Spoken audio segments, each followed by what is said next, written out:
I ran away from home when I was 14 years old. At 15 years, I was the first time homeless, and when I was 16, I had derailed my life so badly that it almost couldn't get any worse. My body and my soul were broken, literally broken. That's how the light gets in, by the way. I was a school dropout, I was addicted to drugs, I had no family, I had no home. I was just, for years and years, like, imprisoned in this situation. And yeah, when I talk nowadays about it, I always have to laugh because it feels so surreal. But I remember sleeping at Central Station one night when I was 16 and thinking, you managed to fall to the lowest place possible. And I wish I could tell you like a badass story now how I could manage to get out of it, you know, like the phoenix out of the ashes. But that's not the way it went down in my way. In my path. The truth is I had a lot of luck. I had very benevolent people helping me, and that in combination with psychedelics and true friendships healed me. That alone is something I have to be very grateful for and always will be, because I could be very well dead right now, and it was quite close. So I extracted a few things from this experience, what I think could be of some value for you. But I don't want you to suffer meaninglessly, and yeah, I hope you can get something out of this. Hello, I'm David and welcome to my YouTube channel. I know suffering is an inevitable part of the human life and you experience a great deal of pain yourself. So if you like to, you're welcome to share your wisdom in the comments, because it might help somebody else who goes through a similar thing like you did.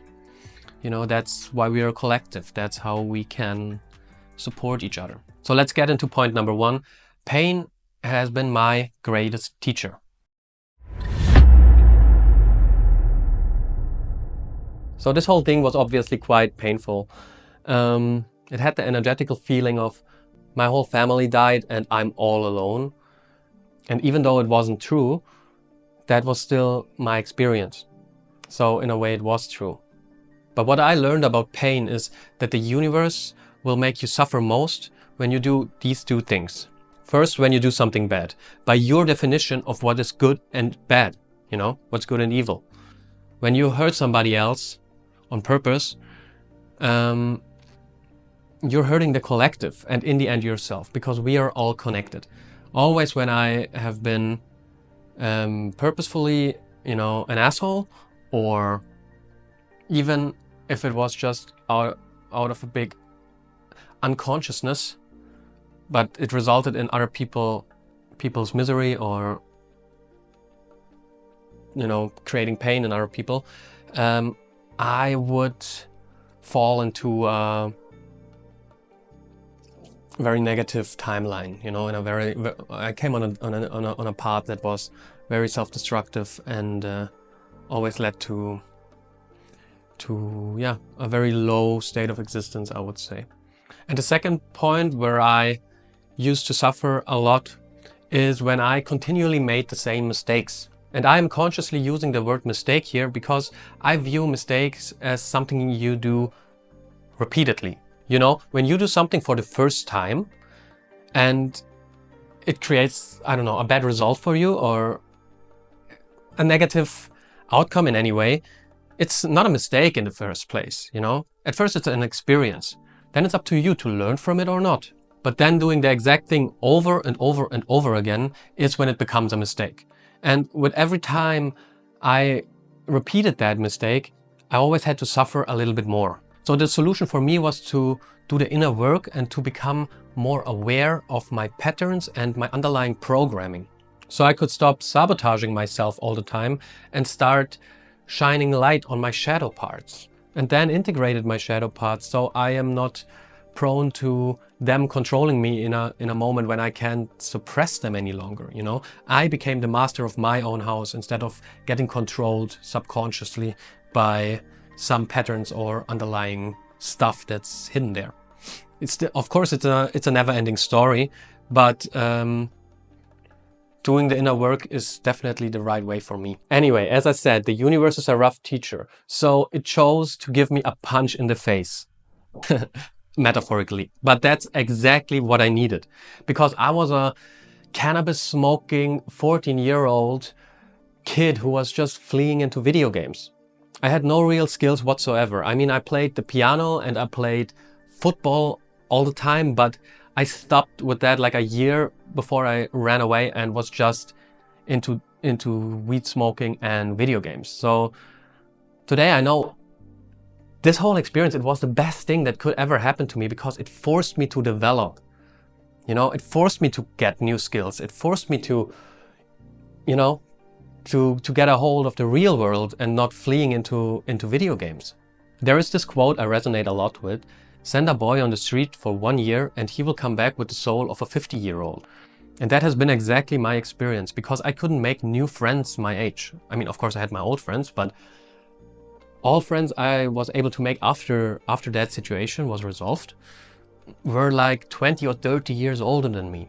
And those relationships were so important for my development again. And I'm so grateful because it was such a deep connection, and I would be by no means the same person today without these benevolent people in my life, you know?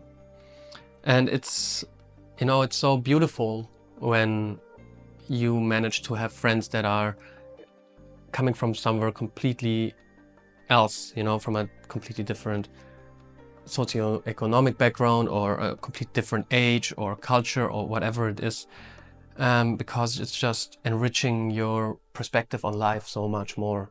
What I just want to say is, for me, pain has always been a driver for wisdom. And I don't claim to be a wise man or anything, but I can say it definitely made me wiser. You know, you attract what you are, and I really often attract people who ran away from home themselves. And those connections are always instantly very deep and very beautiful. And yeah, sometimes intense, sometimes incredibly funny or deep. But yeah, I always love when I hear someone ran away from home. Because that's just, you know, that's just how I am. We all know a lot of good things can come out of pain. So that's why I nowadays try to respond to pain very consciously. I check to not fall into the victim's mentality and try to stay on a high frequency. Because when I fall into the victim state and poor me, and that just brings me in that survival state and in all those low frequency states, which just attract more negative synchronicities and put me on a downward spiral. So what I do, I accept at first. Acceptance is a neutral state and a state where you can, you know, where I can observe the things without too much attachment. And then I try to understand, what am I supposed to learn? You know, this whole thing has a more playful manner to it, you know? Doesn't matter how grueling everything maybe is, but it lights things up a little bit. So next step is to take responsibility. I take responsibility for what I've done, you know, because it empowers me to do something else the next time instead of playing the victim, which just would keep me down. And then I focus on staying humble, being grateful for all the abundance in my life, because we're all rich. If you have access to the internet, you are rich. You're in the top 10% of the richest people in the world. And then I try to keep my ego in check.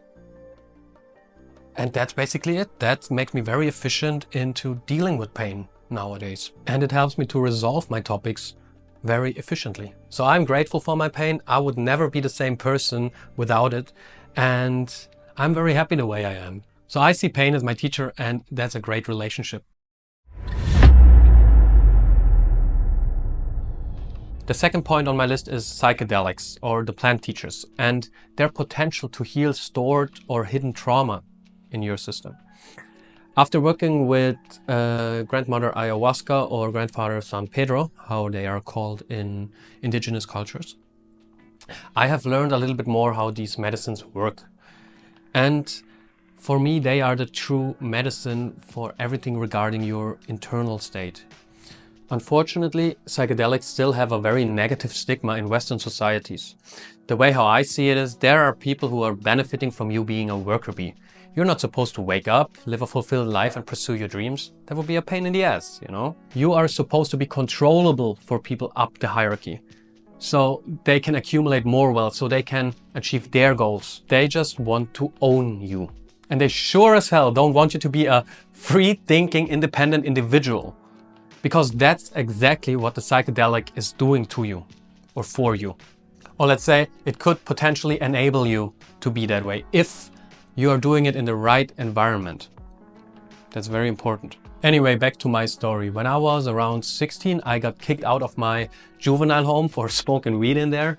But yeah, that didn't really matter too much to me because I was sleeping at a friend's place all the time anyway. But since I got kicked out of school, on top of that, I didn't really have anything in my life going on except my friendships. So my friendships have already been the most important thing for me in my life, but at that point, they were really all I had. I literally had nothing else but my friendships. Okay, long story short, we experimented with psychedelics, mostly MDMA, and we created this little bubble for us, you know, full of love and joy and compassion towards each other. So I didn't realize it back in the day, but it was this love that I felt and received that was more healing than anything else I could ever have dreamed for. So what I learned is the true healing happens in the community.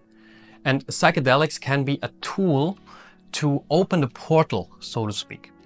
And that's the exact same thing that I experienced when I went to both of the ayahuasca retreats I attended. I know it sounds very hippie, but it's really all about love.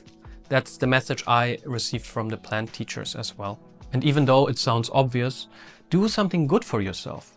Love yourself first in order to create a better world, because what is good for you is good for the collective, because we're all connected.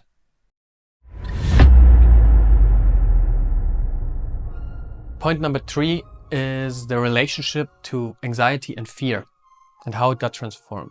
Because losing everything and surviving it freed me in a way. So whenever I had a problem to solve, I could tell myself, it can't be as bad as it has been in my past. Or whenever I had to manage a painful experience, I could always tell myself, well, you managed way harder shit than this. So I could always empower myself thanks to my trauma, and I always had an edge, whatever I did. And I still have till this day. Aside from that, I'm not afraid of losing something anymore. You know, I think that's a state that makes you very miserable. I knew a lot of people who were in a constant state of worrying. And that's a horrible life because you're always trapped in those low-level emotions, and everything you attract into your life is on an equally low frequency. So you're in a constant downward spiral, which is quite hard to get out of the longer you are stuck in it. So what I learned is fear is the true enemy, especially when it keeps you incapacitated. Even though it is just an illusion, and you know that it's just an illusion because the things always end up differently than you envisioned them in the first place. But that doesn't make the fear go away. So what has been my way out of it is I reframed my fear and I became afraid of the right things. It happened very natural for me that I altered my perspective and used my fear as motivation. So I was becoming scared of being a loser and not finding my purpose, not fulfilling my dreams, and not living up to my full potential. So I was way more scared of that outcome instead of the danger that come with it when I just go into the unknown. But you know, that's what's necessary. You have to go into the unknown so the magic of life can unfold. You know, you have to have the faith in yourself and the universe and to go into the unknown and trust. And even though it might be painful at first, or you're feeling like you're in a dark forest, you just need to go somewhere and then the path will clear. From an outside perspective, that might seem crazy, but most people who would frame it like that are oftentimes very miserable themselves. So it doesn't matter what others say. Just do it for yourself. Another point why this experience freed me is because I lived in Germany. And Germany is a very logical and rational country. And the most important thing in Germany are your papers. Do you have a good school exam? Do you have university diplomas? And most importantly, do you have a good CV? Preferably with no gaps anywhere. In my case, I had like a 5-year gap. So like to go into in a corporate job, for example, and doing a standard career path, I would have such a big handicap. So a normal career was not possible anymore.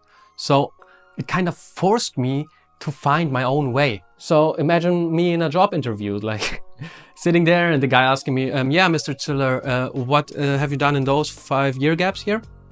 And then what should I say? Like, oh yeah, I ran away from home and took a lot of drugs and did every stupid thing that came to my mind because there was no one to stop me. And then what are they supposed to say? Yeah, okay, you're going to hear from us. Thank you very much. You know, why would I excuse myself for my past? You know, I'm proud of who I am, and I'm not going to let myself get judged in this kind of environment from someone, you know? I mean, I put it on YouTube and everyone can judge me on YouTube, that's fine. But at least this is what I want to do, you know? So after I went back to school and finished my high school degree later, I decided to become an artist and move cities where I don't know anybody. And yeah, that was a crazy experience and it was very painful, but I had to experience the ego death, which is a part on the hero's journey, in order to find my real purpose. And now my life is just so elevated because whatever I do, I have like a vision and I have like a reason for getting up out of the bed in the morning, you know? And that's more valuable than anything else or any amount of money that I could have made by now, you know? If I would have been on the safe road. Yeah, I could share so much more. For example, the importance of accepting help, crafting a vision, or how I dealt with dangerous people or situations. So if you're interested in that, just let me know in the comments and I will make a follow-up video to this one. And if you want to know why I made myself voluntarily homeless again at the age of 26 and lived in a forest for 100 months, you can check out my video here. Aside from that, thank you very much for watching. Make sure to like and subscribe. Thank you.